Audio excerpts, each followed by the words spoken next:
We're going to make this, thank you guys.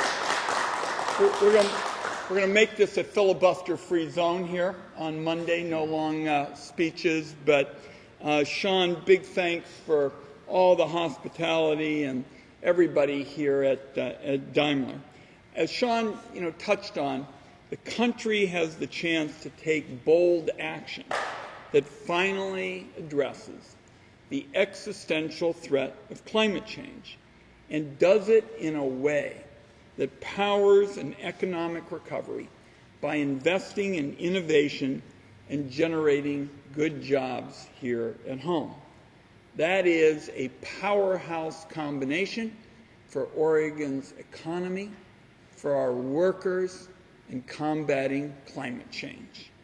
Now, I'm chair of the Senate Finance Committee, and because those issues are so important to our state, I've proposed the Clean Energy Tax Credit, and it isn't complicated.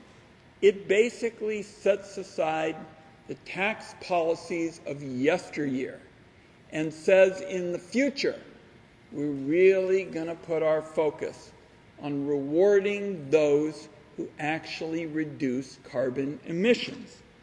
That's what my clean energy bill does.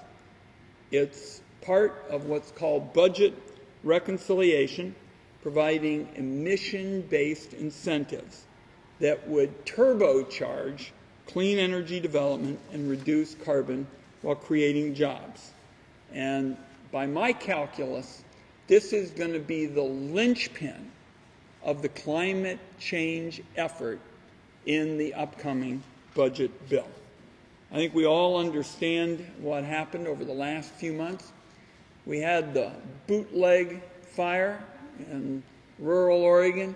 We saw what happened in the south, the incredible storms. We saw what happened in the east with the incredible hit that they took there. And this is not something 3,000 miles away. We heard language like heat domes to describe what's causing thermometers to soar, mountaintops to melt, and sparking wildfires in our part of the world that choke Oregon neighborhoods with smoke, but literally cause neighborhoods in the East Coast, thousands of miles away, to really understand what this means for us as Oregonians. My legislation specifically ensures that the good work they're doing here at Daimler with this truck of the future has an opportunity to finally get fair treatment under the tax laws.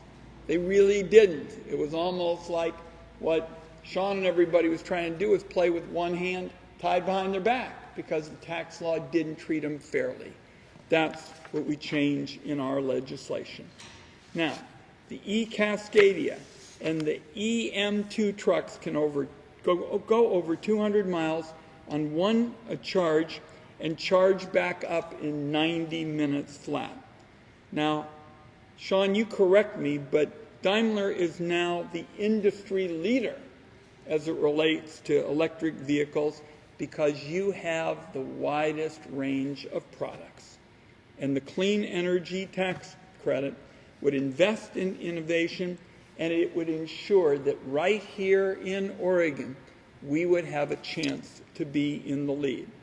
So I've made the Clean Energy Tax Credit a centerpiece of climate efforts because it means jobs, it means improving the environment, it puts us out in the forefront of fighting climate change.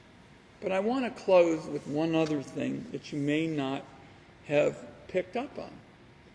The truck in back of me has been on the whole time during my remarks and Sean's remarks. So, Oregon, pretty quiet, huh?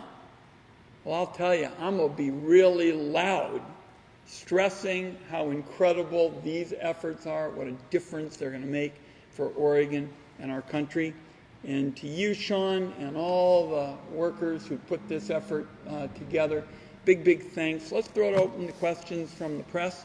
Softball questions will be especially welcome this morning, but